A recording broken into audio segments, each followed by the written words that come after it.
Hey, what's up? Matt Wyatt here. Still can't believe what happened in that Vikings-Saints game last night. And I noticed something about the last play. Let's take a look. All right, so down here you can see what the Vikings were trying to do on the last play, get that bunch going. And each guy is getting to a different level, going to flood the sideline to try to get a catch and stop the clock on the sideline. And your man is the outside receiver going the farthest up and the farthest out route to try to, create a little space out there. You got three defenders out there. So there's one route here, one here, and then the deep route here. And there are three defenders, one here, one on that one, and one who's back here off screen. So it really is kind of a 3-on-3 defending that flood. You get the whole missed tackle thing there by the guy in back of the defense that everybody's talking about, and it is a poor play. See it from end zone copy. There's the underneath. There's the intermediate out, and then here's the top guy who catches the football. They just kind of throw it up for grabs. And here's a man who goes in, and instead of playing a ball, making sure you stay back, you just kind of dive in there and duck your head. It's really, really a poor play at the worst possible time.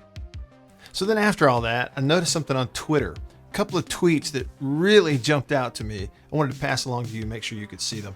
First up, Manny Diaz. He's a defensive coordinator for the Miami Hurricanes in college football. Used to coach at Mississippi State. Now he's in Miami coaching for Mark Richt. He tweeted this right after the game. There should never be only one man between the deepest wide receiver and the end zone in that scenario. He says basically zero coverage, meaning, zero coverage is a term when there are zero deep safeties. Like everybody's playing man across, got a man. Nobody's roaming free back there. Through the coverage scheme and or pure effort from a fellow teammate, there should have been another defender there to help tackle the catch. And then he used the hashtag Team D. So there's a guy that knows what he's talking about. He's a coordinator in big time football, and he saw something going on where that's the deepest receiver and there's only one guy behind him. And in that scenario, you ought to have something different. But I think it helps to go back and look at the play before. This is the previous play with 14 on the game clock. Vikings, same thing. Three receivers here, just not bunched. And the Saints, pretty much same thing. Underneath on the sideline, intermediate on the sideline, and trying to cover deep on the sideline. Because of that coverage on the play before, they actually turned this number 2 receiver loose in the middle of the field.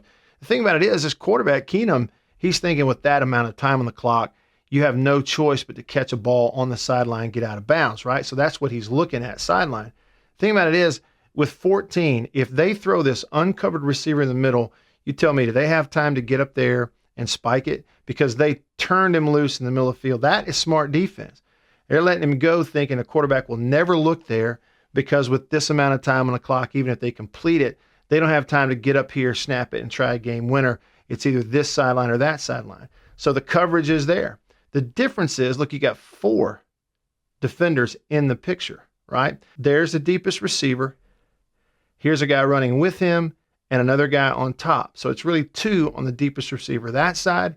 And if you look up top, 2 defenders on the deepest receiver this side as well. If you go back and look at the game's last play, the previous play you had out, but the inside ran in the middle of the field. So what it did, like I showed you, it allowed for you to have 2 guys on top of the deepest route. But then they come back on the last play and change it up. It's out route by the inside. Number 2 is intermediate out, and number 3 is deep out. So they put 3 receivers over there against the defense. So on the snap of the ball, it's 1 deep, 1 intermediate, and an underneath. It's 3-on-3 covering that sideline route.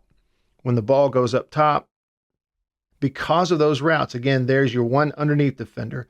Your intermediates go 1-on-1 with that receiver. So you do create a situation where there's only 1 defender that is behind the deepest receiver, unlike the play before. They still have to make the play, but he's out there by himself and has to make that play by himself. No question about it.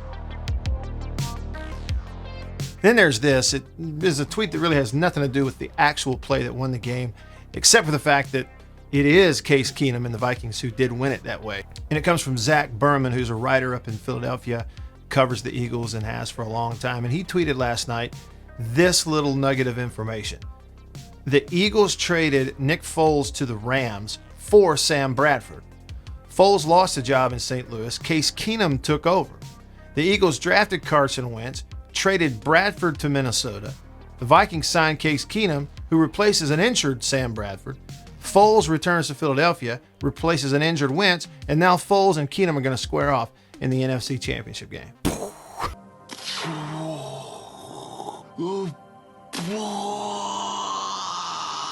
Hope you enjoyed this. Hey, thanks for watching. Do me a favor, would you? A couple things. Follow my channel here on YouTube and on Facebook. I post these videos on Facebook. Find me there, facebook.com/Radio Wyatt. If you would like that page, I'd really appreciate that. And also hit me up on Instagram and Twitter. I am Radio Wyatt there as well. And while you're on the internet, if you like this video, there's some other cool stuff I think you'll like over at RenaissanceNation.com. RenaissanceNation.com. Go check it out. All right. Thanks for watching. See you next time.